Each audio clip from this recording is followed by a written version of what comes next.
Tomorrow is slated to be one of the biggest days of the week. As we saw today, the S&P 500 making new all-time highs, but notice, was the S&P 500 able to close at the highs? And we're going to talk about Jay Powell rug pulling tomorrow after the rate cut is announced. Now, we come over and look at the fear and greed index. Right now, we're sitting at 58. So even though the markets went a little bit more red today, the fear and greed index actually got greedier, meaning buyers said, come on in, let's buy the dip out there. Now, when we look at the SPY today, the SPY was down 0.14%. Then we come over, we look at the equal weight S&P 500 and notice it was down 0.27%. So if it wasn't for the Mag 7 stocks or the heavy hitters out there, the markets would have been down even more. Now, when we look at how the indices fared across the board today, the Dow was down 125 points. NASDAQ was down 14 points. S&P 500 down 8.5 points, with the Russell 2000 being down 1.08. But then we come over and look at advancing issues versus declining. We had 52.4% of issues declining on the day. And we come over and look at the sectors out here. Energy was the big leader out there, and that's not something we want to see in terms of inflation. We know energy has been helping the CPI report out not look as bad. But then we look at the laggards out there. We had utilities leading the way to the downside. And it was kind of a mixed bag in terms of how many indices were green versus how many indices were in the red. Now, tomorrow, it's all going to be about Jay Powell and will a Fed rate cut really help your finances? What it could mean for mortgage, credit card bills, saving rates, and more. And what the article basically goes on to say is, could all this already be priced in? Do we maybe see a rate cut out there tomorrow and the mortgage rates actually do not drop? If that's going to be the case, that's going to be a problem out there. Now we can see we got 21 hours before the FOMC statement comes out, which I will be streaming live tomorrow. If you guys don't want to miss the next time I go live, make sure you subscribe. You have the bell notifications turned on for all. We have more prop firm counts to give away on the live streams. But notice the market's pricing in a 96% chance that Jay Powell will be cutting rates by a quarter basis points. But then we come over and we look over here in October, they're expecting a rate cut. They're expecting one in December, then a pause in January, then March. And if the Fed is going to indeed follow this trajectory that the market is pricing at this point, is that a big warning sign that the economy is going to be in trouble? And I know every day we keep making new all-time highs, but I do want to remind you guys, seasonality wise, we're in a very weak period of time. And then if we come on and look at what are the expectations for tomorrow's FOMC, well, we can see right now, if Jay Powell comes out dovish, which means the statement, S&P stresses downside risk to growth and employment, inflation progress noted, dot plot signals 3 to 4 rate cuts over the next 4 meetings and scope for more in 2026. Well, in that case, they say stocks will be up, dollar down, yields down, and gold up. If we come right in line, everything is basically going to be going sideways. However, if we get a hawkish Fed tomorrow, which I do think that Jay Powell is going to deliver the rate cut, but I think he's going to talk things back here just a bit. I'll make a case for that here in just a moment. But if this is going to be how it plays out, and they say the dot plot signals only one more rate cut this year, stocks down, dollar up, yields up, and we see gold on the move back down. Now, in case you don't know when the FOMC comes out, tomorrow at 2 p.m. is going to be the Fed funds rate. Now, if you trade with prop firms out there, note if they have a news rule, the 2 o'clock time frame, normally prop firms with news rules, this is one that you have to be out before, during, and after. However, during the press conference, we're usually allowed to trade in all the 4 prop firms that I currently trade with.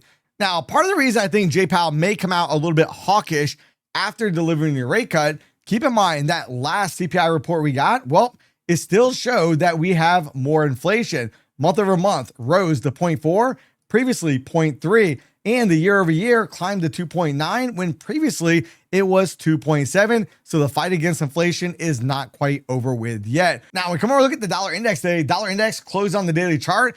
Yikes, that's a very weak looking dollar chart, not looking that strong out there. Now, with the dollar going down, we come over and look at a chart of gold. Earlier on, we were talking about this on the live stream. Gold ran up, made a new all-time high, but failed to close at those levels. And if we go ahead and we look left, notice we have our target up here, 3747.7. So will that target be able to be hit out here tomorrow? I think if we get the initial rate cut, I think we see gold spike up. And then if I'm right about Powell talking hawkish, I think Powell's going to talk this market right back down. When we come over and we take a look at crude oil today, crude oil had a very bullish day out there. Crude oil was up, closing near the upper end of the range, But for all intents and purposes, we're still stuck at this lower end of the range. We start breaking below these swing points. We still have an ABC target down here about 55.27. Now we come back over and look at the SPY real quick. MACD indicator is crossed up on the daily chart. You can see we're well positioned above both these anchored VWAPs right here. Today we had a small little down day. However, were we able to close below the prior candle's low? The answer is absolutely not. And then we come over and we start looking at the 4-hour chart, MACD indicator. We're starting to see the early signs, that little bit of a roll effect on the MACD indicator after having a very substantial run on the way up. Now on the 30-minute chart, you can see kind of just sideways. MACD indicator still continues to grind lower, working its way down towards the zero line. Now, yesterday we talked about this being a P as in Paul shaped profile, and this morning we gapped up above that level. Then we could have played all the volume profile levels that we talked about yesterday, even down here towards gap support, and then the market bounced. However, I do think tomorrow could provide the volatility out there to come all the way down, fill in that gap, 657.41. And if we really start to give way past that level, we come back over and start looking at the daily chart, then maybe, just maybe, we'll start to work our way back down towards these anchored VWAPs and maybe towards this high volume node at 643.87. Now, when I say work our way down there, I'm not saying tomorrow we'll make it in one just swoop right down there. That could be a multiple day event that kicks off starting tomorrow. Also, looking at the 30-minute profile, today's shape was a lowercase b as in boy. Now, with the B-shaped profile, it doesn't necessarily signal bullish or bearish in the market, but if we start getting above value area high, then it increases the probability we come right back up to the upper third of the range, which in this case would be about 66.21, and also correlates with a low volume node right there on the profile. In the event we start breaking value area low, I want to look for a retest of today's low, then back down for the gap to be filled from a few days back, gap to be filled from yesterday, and then below that, keep in mind, we still have two other gaps in the very near future that still have not come back and been filled at this point in time. Now, I want to remind everybody right now, Take Profit Trader having a 40% sale off all their valuation accounts and 0 activation fee. Take advantage of this offer. Use the link in the description box down below. Use promo code epitome at checkout. Now, we come over and look at the futures markets real quick. Notice we still on the weekly chart, we have not retested 6605.00. Why is that significant? Well, very simple. It is value area high from the prior week. So at some point, we should be able to make our way back down towards that level, which at this point in time simply has not played out. And the rule behind that is whenever we close outside of value, the next 1 to 2 sessions, which in this case, if we're dealing with a weekly volume profile, a session would be defined as 1 week in time. Now, with that being said, notice we had this bearish candle right here. Could this be the start of a downtrend? Well, I think when they announce rate cuts tomorrow, don't be surprised if we come right back up, make a new all-time high before starting to work our way right back down. Then as we come over and start looking at the 30-minute chart, I want to go ahead and remove the drawing objects real quick. Today, we had that lowercase b as in boy shaped profile. And today on stream was a lot better for me than yesterday. We're able to also take out the P point today, which in this case actually aligns right where value area low ended up being. Now, with this distribution area right here, this could give us a lot of clues in terms of how we should be positioned in the market for tomorrow. If we start breaking above that value area high at 6674.75, then I'd want to target kind of this distribution area up here, but I want to be very mindful of the minus development area right below that area, somewhere about 6681.75.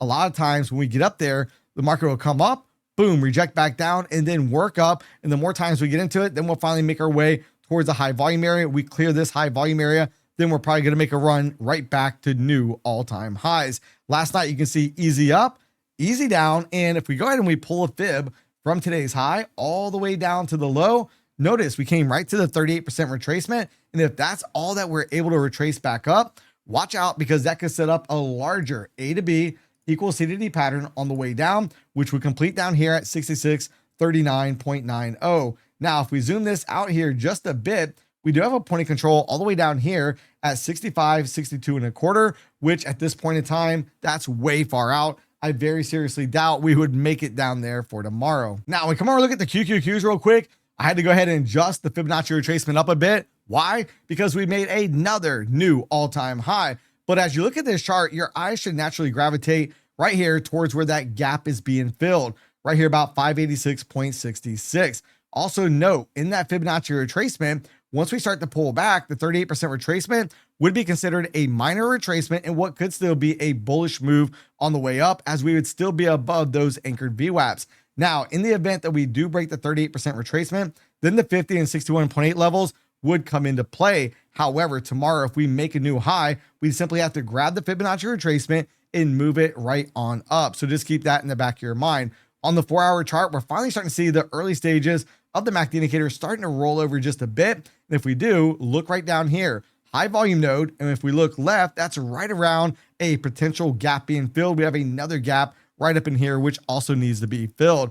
On the 30-minute chart, MACD indicator is bearish and it is making a beeline down towards the 0 line. But I do want to caution you on this, and I forgot to mention this on the S&P 500 when we also mentioned the MACD indicator making a beeline towards the 0 line. But if the market stays up in this area and the MACD indicator does get down towards the 0 line, watch out. That could be nothing more than a recharge point to see the market go ahead and run up and make another new all-time high. Now, in the event tomorrow we're trading below value area low, watch out for a retest of the low today, and then the gap to come back and get filled from the prior day. And then we'll see if we can work on some of those other gaps that have been left behind for several days at this point in time. Now, when we come over, look at the NASDAQ futures real quick. You can see value area high. Well, we're way above that price point. Value area high from last week, 24,182. Right now, we're at 24,538. So we're not even in remotely in the ballpark of that price point at this point in time. But there's another area that I like too from last week's profile. Look at the top area all the way to where you got this distribution here.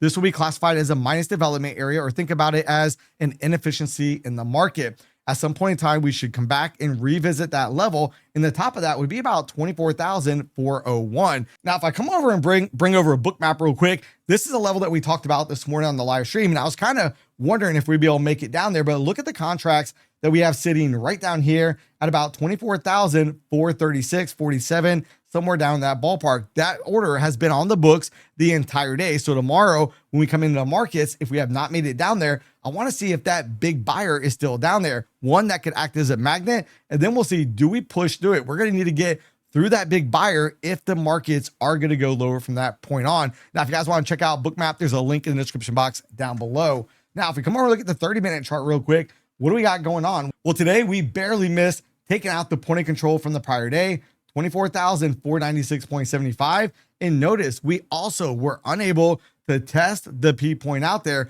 which indicates that tomorrow's P point, which comes out tonight at 6 p.m., the new P point is going to be a high probability target that we come back and test. Also notice we have a B as in boy shaped profile, lowercase b. If we get above this upper part of this distribution, expect the market to come up towards the upper third of the range, and kind of this minus development area right up here is drawing my attention, somewhere around 24,610. Anything above that, then you better bet we're probably going to make a new all-time high. In the event though we break below value area low, I want to target the point of control from the prior day, which still has not been tested. Then all the way down here towards this next structure breakout point. And the way we can draw this out is just simply on the 30-minute chart, draw it from the candle body right up here to the candle wick. Now that zone is really going to come in somewhere from about 24,400 down here to about 24,385. Now, I don't want to worry about this lower level unless we can get below this point of control. We're trading below value area low from today. And also be cautious. Regardless what chart pattern we're trying to trade, when Powell comes out tomorrow, it can destroy any chart pattern we are looking at that point in time. Now, if you guys trade with prop firms and you want to learn how to copy trade on TradingView, then you want to make sure to check out this next video right here.